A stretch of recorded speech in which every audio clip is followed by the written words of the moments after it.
close to our next destination. We're getting ready to pull into Santee State Park here in Santee, South Carolina.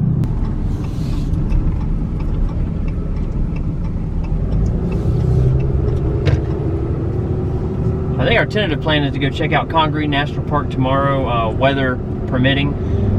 There's like an 80% chance of rain, and we've been seeing some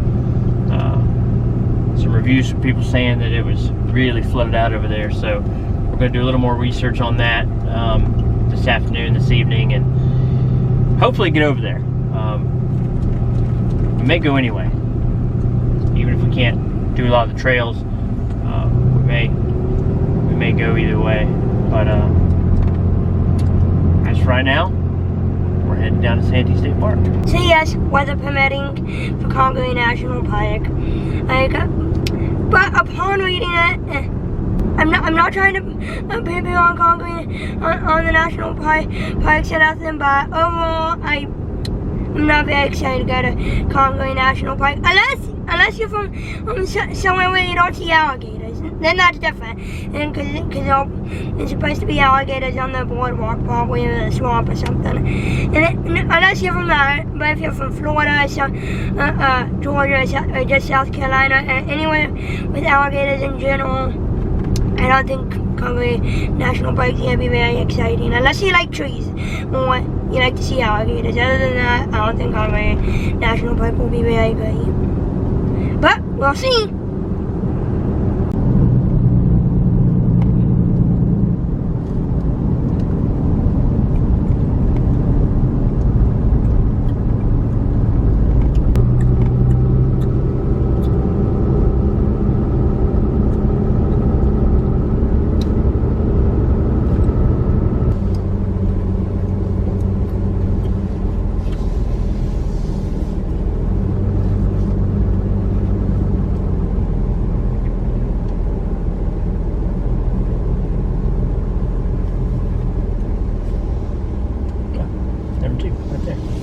Across from the campground host. Yep, easy enough.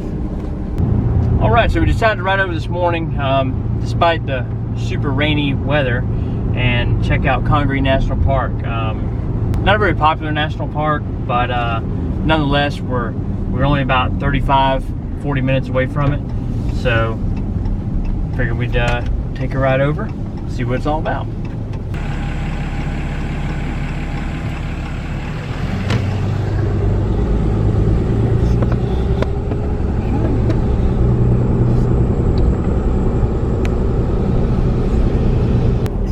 Yeah, they typically have campgrounds here.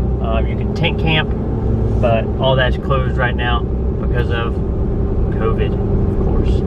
And that's COVID-19. Kind of surprised. A lot more traffic back here than I thought there would be, given the nasty weather this morning. They must have got here earlier. They probably did.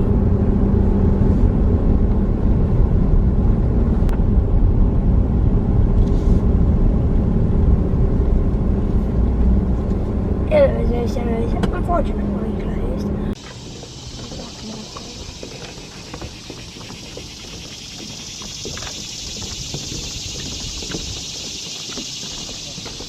Brand new boardwalk. Yeah, it's nice.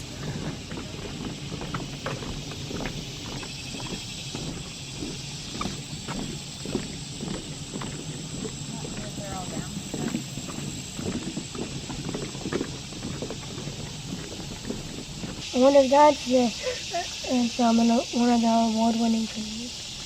Wow, I think it's giant. Yeah, it is. Big tree. So when you first get to the boardwalk trail, it looks like they just rebuilt the little access boardwalk to get to the main loop trail. So don't be fooled. That first section of the trail, brand new, great, super good condition. When you get down to the older part, definitely much older, and it gets pretty slippery when it's all wet, but it takes you out, definitely out in the swamp out here. So we're going to keep heading on down and try to make this 2-mile loop boardwalk. Gonna knock it out? Yep.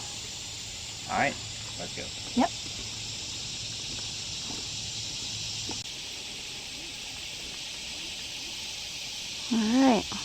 This looks like the perfect place to see an alligator.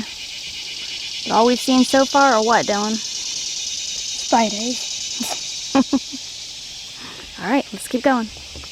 All right, so this boardwalk, it ended over by the river, and there's some people up there, and I think they see some alligators out there, but we've seen plenty of alligators, so we decided to keep on. We're from Florida. So we decided to keep. Alligators in Florida. So we decided to keep on going this way instead of gathering up there to see the alligators. Yeah. We're about halfway through. More than halfway. We have just over half a mile left. All right. We're going over 6/10 of a mile, I think. Almost there. We heard an owl. Yep. Didn't see an owl, but we heard it. All right, let's finish this up. Yep. Doing good, man.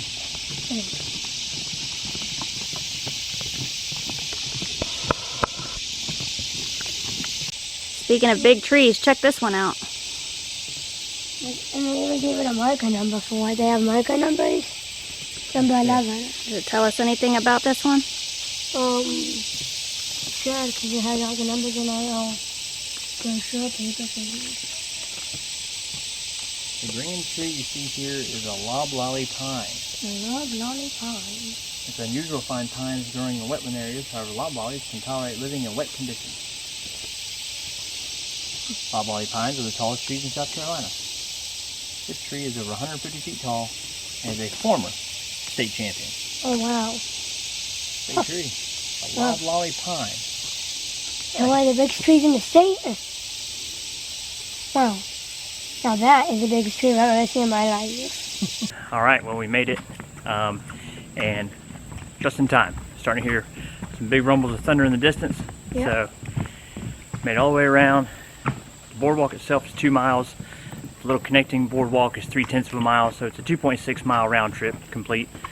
And I mean, it's really, you know, it's a beautiful little walk through the swamp. I mean, not much else to really say about it. Well, I do have to say, I am surprised at as much swampy area and as much as it's rained that we haven't felt any mosquitoes. Yeah. Yeah, very, very surprised. I never felt one, but... This feels like it should be mosquito infested.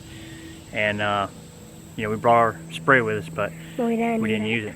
And the other thing I have to say is I'm surprised that they, well, not really surprised, but it's a nice surprise that they allow dogs, because most national parks don't, so we got to bring Nix with us today. Yeah, most national parks don't, because of the wildlife. Like Yellowstone, they have coyotes and stuff there, but in Teton and moose. Right. So, right now, we're fixing to book it back to the truck before we get poured on. Loud thunder. Can't get any signal out here to see if check the radar to see if it's coming our way. And Nix is very afraid of thunder. Alright, Let's go. Let's roll. Yep, let's get there.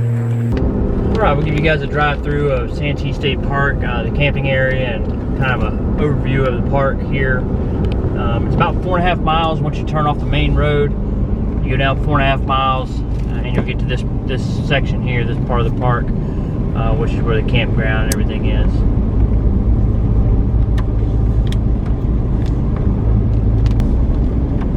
So this park is set up a little bit different. You're going to come in and see your campsites first. So you're going to have to go past the campground entrance down to the visitor center and office to get checked in. So we'll take you down there and show you where that's at. So you see the campground up over here off to our right, and then this is going to be the entrance. So it's a little confusing. We weren't sure exactly how this worked, but you just continue on down past the campground.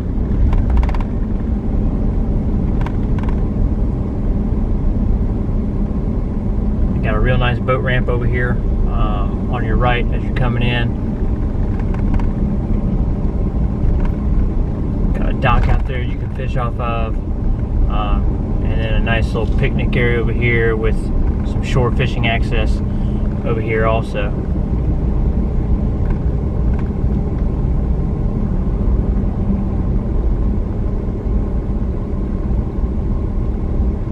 So you come down, you can just stop right here out in front of the visitor center, run in there. Make sure to put your mask on so they don't get mad at you. And then once you hop back in your truck, you can come down and make this first left, and that'll loop you back out to the campground, to the road the campground's on. If you don't have a travel trailer or RV, you can rent these cabins. They got some cabins down here.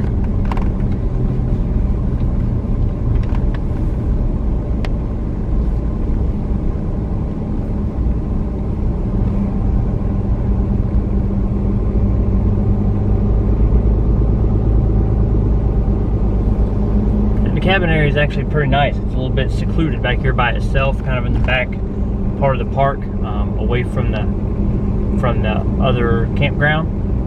So if you got a boat, something like that, they give plenty of room in the driveways to keep a boat.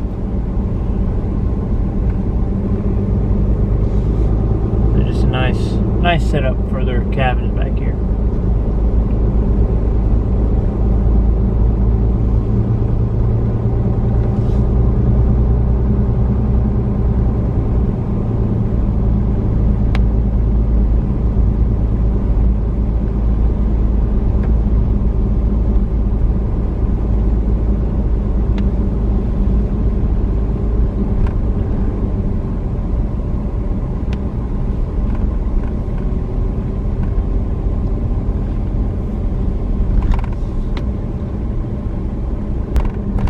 Pretty much the end of the line. Once you get past the cabins, it just kind of dead ends down here into a big cul-de-sac area, so you can just make your big U-turn and head back out.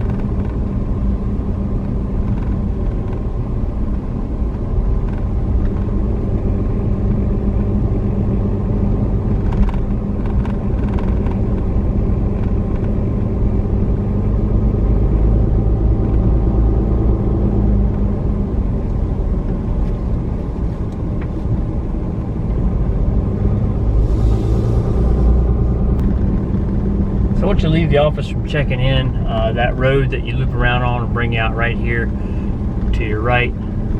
So it brings you right back out to this road that we're on right now. And then you can head over here, head on to the campground. So there's actually 2 camping loops back here. So I'll give you a drive around and show you both of them.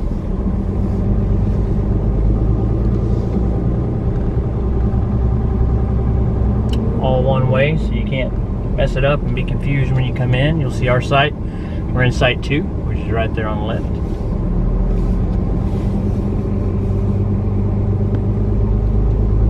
And all these sites are pretty easily accessible. There's not really anything crazy about getting into any of the ones that we saw. They have a couple of pull-throughs, but plenty of room really in all the sites to get maneuvered and get yourself in there. So now this brings you down to the next camping loop, which has a few sites that face the water. You can't really see the water too much because of the trees, but they are down closer and do face the water. As you can see, it's busy.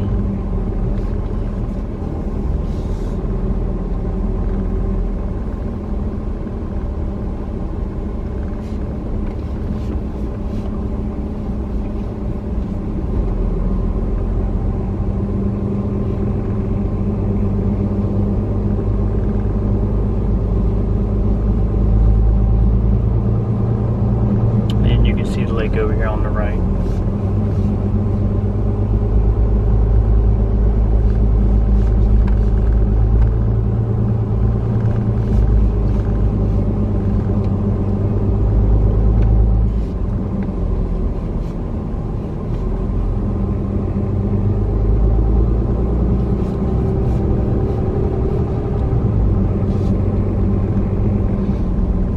And both these loops come around and bring you right back to the same spot.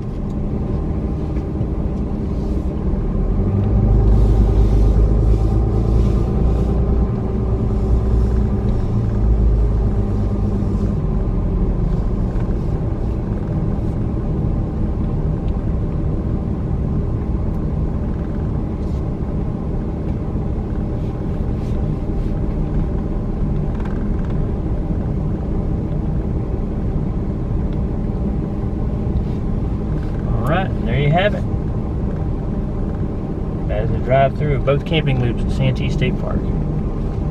All right, that's going to wrap it up from Santee State Park and Congaree National Park. You know, Congaree National Park, not necessarily a destination park. Yes, definitely not. If you're in the area, then it's probably cool to stop by and see. It's a national park. Yep. And award-winning trees. you know, it does have some really, really old, really, really big trees. Yes. Yeah, not worth going way out of the way for. Yes. So we were in the area. We had a day with really nothing planned here today, so it worked out for us to go over and check it out. So that marks off South Carolina for us. Yep, and a Congaree National Park. Yep, so we get to fill in that little hole there where South Carolina was on our United States map. Dylan's happy about that. It's been giving him a little bit of anxiety, having a Not anxiety. having a state missing right there. But get to knock that off. It looks weird on the map, Gotcha. but it's not giving me anxiety. Well, now it won't look weird. Yeah. All right. That it? Yep. All right. We'll catch you guys down the road. Fill that hole in, Dylan. Now there's no more hole to drive me crazy.